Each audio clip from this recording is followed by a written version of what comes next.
Doctor Ambedkar को भारतीय संविधान का निर्माता क्यों कहा जाता है, आइए जानते। अगर आप भी ऐसी रोचक जानकारी सुनना पसंद करते हैं तो चैनल को सब्सक्राइब जरूर करें और बेल आइकन जरूर दबाएं। संविधान को भारतीय समाज के लिए एक मार्गदर्शक दस्तावेज के रूप में प्रस्तुत करने में डॉक्टर आम्बेडकर की सबसे प्रभावी और निर्णायक भूमिका थी। 26 नवंबर 1949 को संविधान सभा ने संविधान के उस प्रारूप को स्वीकार किया जिसे डॉक्टर B.R. आम्बेडकर की अध्यक्षता में ड्राफ्टिंग कमेटी ने तैयार किया था। इसी रूप में संविधान 26 जनवरी 1950 को लागू हुआ और भारत एक गणराज्य बना। इसी की याद में 26 नवंबर के दिन को संविधान दिवस मनाने का चलन 2015 को शुरू किया गया। यह दिलचस्प है कि ये चलन उस साल शुरू हुआ जब डॉक्टर आम्बेडकर की 125वीं जन्म जयंती मनाई जा रही थी। यह राष्ट्र की तरफ से डॉक्टर आम्बेडकर को दी गई श्रद्धांजलि है। सवाल उठता है कि संविधान सभा की ज्यादातर बैठकों में औसतन 300 सदस्य मौजूद रहे और सभी सदस्यों को संविधान के निर्माण में समान अधिकार प्राप्त था। तो आखिर क्यों डॉक्टर आम्बेडकर को ही संविधान का मुख्य वास्तुकार या निर्माता कहा जाता है?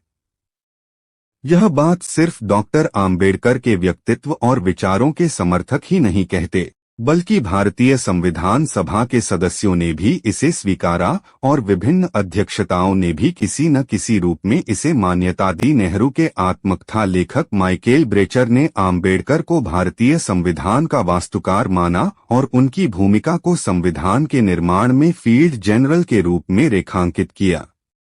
नेहरू ए पॉलिटिकल बायोग्राफी द्वारा माइकल ब्रेचर ने संविधान सभा के समक्ष संविधान प्रस्तुत करते हुए अपने अंतिम भाषण में डॉक्टर आम्बेडकर ने गरिमा और विनम्रता के साथ इतने कम समय में इतना मुकम्मल और विस्तृत संविधान तैयार करने का श्रेय अपने सहयोगियों को दिया। लेकिन पूरी संविधान सभा इस तथ्य से परिचित थी कि यह एक महान नेतृत्वकर्ता का अपने सहयोगियों के प्रति प्रेम और विनम्रता से भरा आभार है। अब सवाल ये है कि संविधान सभा ने क्यों मानी आम्बेडकर की भूमिका? आम्बेडकर संविधान की ड्राफ्टिंग कमेटी के अध्यक्ष थे, जिसकी जिम्मेदारी संविधान का लिखित प्रारूप प्रस्तुत करना था। इस कमेटी में कुल 7 सदस्य थे। संविधान को अंतिम रूप देने में डॉक्टर आम्बेडकर की भूमिका को रेखांकित करते हुए भारतीय संविधान की ड्राफ्टिंग कमेटी के एक सदस्य टी कृष्णमाचारी ने नवंबर 1948 में संविधान सभा के सामने कहा था, संभवतः सदन इस बात से अवगत है कि आपने ड्राफ्टिंग कमेटी में जिन 7 सदस्यों को नामांकित किया है उनमें एक ने सदन से इस्तीफा दे दिया है और उनकी जगह अन्य सदस्य आ चुके हैं। एक सदस्य की इसी बीच मृत्यु हो चुकी है और उनकी जगह कोई नए सदस्य नहीं आए हैं। एक सदस्य अमेरिका में थे और उनका स्थान भरा नहीं गया। एक अन्य व्यक्ति सरकारी मामलों में उलझे हुए थे और वह अपनी जिम्मेदारी का निर्वाह नहीं कर रहे थे।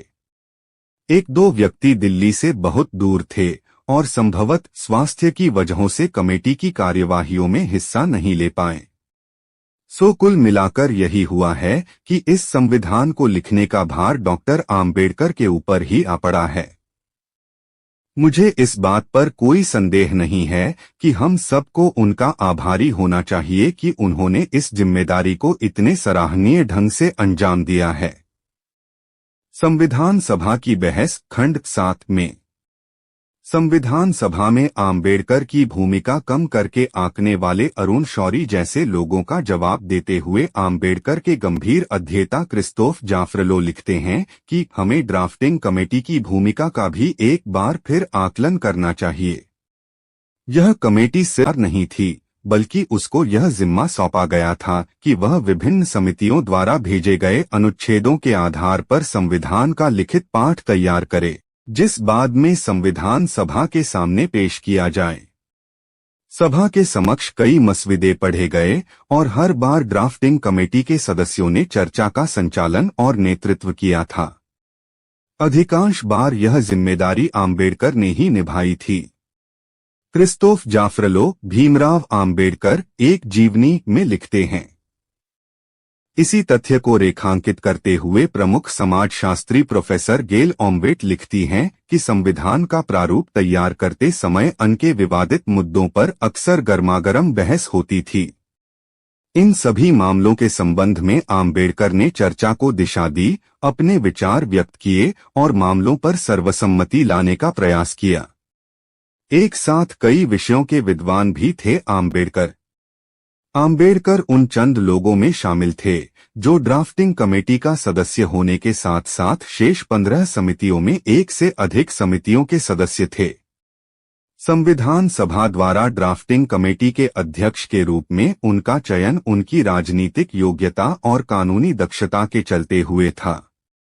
संविधान को लिखने, विभिन्न अनुच्छेदों प्रावधानों के संदर्भ में संविधान सभा में उठने वाले सवालों का जवाब देने, विभिन्न विपरीत और कभी-कभी उलट से दिखते प्रावधानों के बीच संतुलन कायम करने और संविधान को भारतीय समाज के लिए एक मार्गदर्शक दस्तावेज के रूप में प्रस्तुत करने में डॉक्टर आम्बेडकर की सबसे प्रभावी और निर्णायक भूमिका थी। स्वतंत्रता, समता, बंधुता, न्याय, विधि का शासन, विधि के समक्ष समानता, लोकतांत्रिक प्रक्रिया और धर्म, जाति, लिंग और अन्य किसी भेदभाव के बिना सभी व्यक्तियों के लिए गरिमामय जीवन भारतीय संविधान का दर्शन एवं आदर्श है। ये सारे शब्द डॉक्टर आम्बेडकर के शब्द और विचार संसार के बीज शब्द हैं। इस शब्दों के निहितार्थ को भारतीय समाज में व्यवहार में उतारने के लिए वे आजीवन संघर्ष करते रहे। इसकी छाप भारतीय संविधान में देखी जा सकती है। संविधान पर डॉक्टर आम्बेडकर की मत। भारत का नया संविधान काफी हद तक 1935 के गवर्नमेंट ऑफ इंडिया एक्ट और 1928 के नेहरू रिपोर्ट पर आधारित है, मगर इसको अंतिम रूप देने के पूरे दौर में आम्बेडकर का प्रभाव बहुत गहरा था। डॉक्टर आम्बेडकर भारतीय संविधान की सामर्थ्य एवं सीमाओं से भी बखूबी अवगत थे। इस संदर्भ में उन्होंने कहा था कि संविधान का सफल या असफल होना आखिरकार उन लोगों पर निर्भर करेगा जिन पर शासन चलाने का दायित्व है।